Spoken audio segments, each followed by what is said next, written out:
Сәлеметсіздер ме, құрметті тіл білімі YouTube арнасының көрермендері. Бүгін біз қазақ тілі мен қазақ әдебиетінен квалт-тестте келетін тесттерді талқылайтын боламыз. Егер де сіздерге электрон нұсқасы қажет болатын болса, төмендегі сілтемеге өтіп ала аласыздар.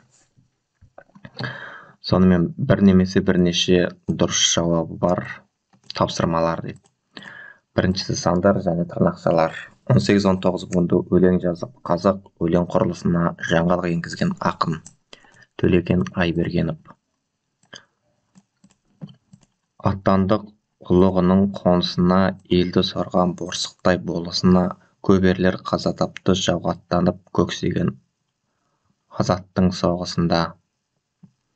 Берілген өлең жолдарының авторы Жамбыл Жабаев. Сен жер болдың, нөсер болып төгілсем, шұғыласың қара бұлт боп көрінсем, мен түн болсам, сен таң болдың, жаңатқан мені қола, сені шойын жаратқан. Өлең үзіндісі фигураның қай түріне жатады? Антитеза. Ахмет Байтұрсыновтың Аққу Шортан һәм Жая мысал өлеңінен шығатын қорытынды: бірлік, ынтымақ.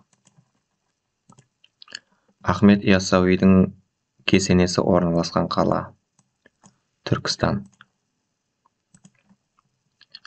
Ахмет Яссауидің сыншылдық дәстүрін жалғастырған зар заман ақындары Дулат және Шортанбай. Абай жолы эпопеясында Абай үлгісімен өнер жолын қуған жастар: Дәрмен, Әбіш, Кәкітай, Мағаш.